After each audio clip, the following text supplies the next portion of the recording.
الرحمن علم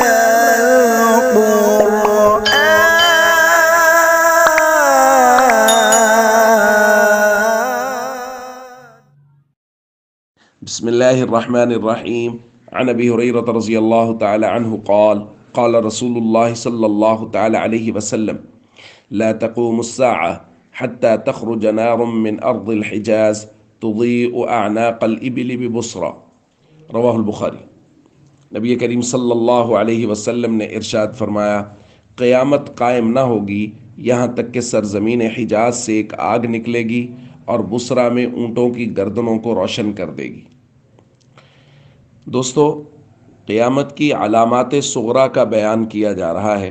ان میں سے ایک علامت ہے سرزمین حجاز سے آگ ظاہر ہوگی جو اتنی روشن ہوگی اور اس کی روشنی اور شعلہ اتنا بڑا ہوگا کہ وہ بصرہ کے اونٹوں کی گردنوں کو روشن کر دے گا۔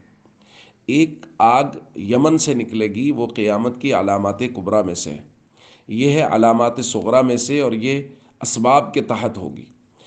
بہت سارے علماء نے اس بات پہ بحث بھی کی ہے کہ ماضی میں بھی آگ ظاہر ہوئی ہے بارہا ارض حجاز سے جس کا شعلہ بڑا تھا، لیکن اگر وہ ظاہر ہونی ہے تو پھر میں اور آپ بہت اچھی طرح سمجھ سکتے ہیں کہ ارض حجاز میں جو پیٹرول اور آئل نکل رہا ہے وہ اس کے سلسلے اللہ رب العزت نے بنائے ہیں، اور پیٹرول کو اگر آگ لگے تو اس کا شعلہ بہت بڑا ہوتا ہے اور دور تک اس کی روشنی نظر آتی ہے۔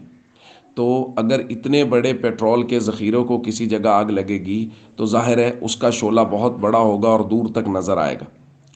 تو کل ملا کے خلاصہ یہ ہے کہ ہم لوگ قیامت کی علامات صغریٰ کے دور سے گزر رہے ہیں، جہاں علامات صغریٰ کا تقریباً ظہور ہو چکا ہے۔ تو ہم سب کو اس بات کا خیال کرنا ہے اور کوشش کرنی ہے کہ ہم قیامت کی تیاری کریں، آخرت کی تیاری کریں، اپنی موت کی تیاری کریں۔ اور ویسے بھی ہر فرد کے بارے میں تو اللہ کے نبی صلی اللہ علیہ وسلم نے فرما ہی دیا ہے، من ماتا فقد قامت قیامتہ، جو مر گیا اس کی قیامت تو قائم ہو گئی۔ تو اس لیے ہم سب کو چاہیے آخرت کی اور قبر حشر کی تیاری کریں اور ہمیشہ فرائض و ارکان اسلام کے پابند رہیں۔